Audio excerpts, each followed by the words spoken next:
ওয়ালাইকুম সুপ্রিয় ভিউয়ার্স, আশা করি সবাই ভালোই আছেন। আমি আল্লাহর অশেষ রহমতে ভালোই আছি। আজকে আমার হাঁসের বাচ্চাগুলার 23 দিন।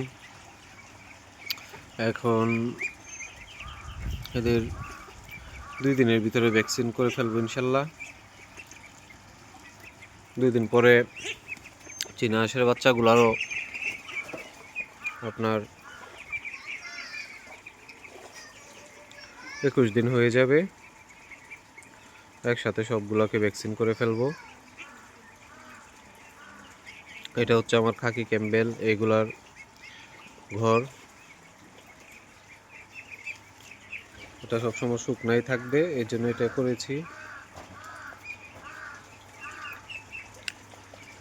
আর এদের এখন যেহেতু আপনার 23 দিন হয়ে গেছে, গ্রোথ দেখতেই পাচ্ছেন আলহামদুলিল্লাহ। আমি কম বোঝার পরেও মনে হচ্ছে আল্লাহর রহমতে ভালোই গ্রোথ হয়েছে।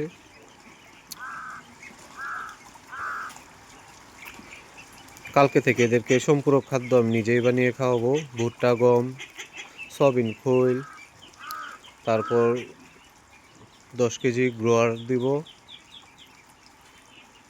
মিথিওনিন, লাইসিন, ঝিনুক চূর্ণ, লবণ, এনজাইম, পলিন সহ আরও কিছু মেডিসিন দিয়ে 1-150 কেজি খাবার বানাবো। তো চালের কুড়া, যেটাতে খুদের পরিমাণ বেশি থাকে, ওইটা দিব।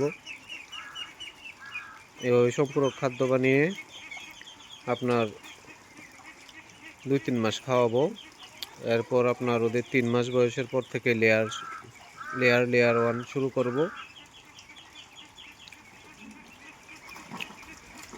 তো সবাই আমার জন্য দোয়া করবেন, আমি আপনাদের সবার জন্য দোয়া করি। আজকের ভিডিও এই পর্যন্তই। আসসালামু আলাইকুম রহমতুল্লাহ।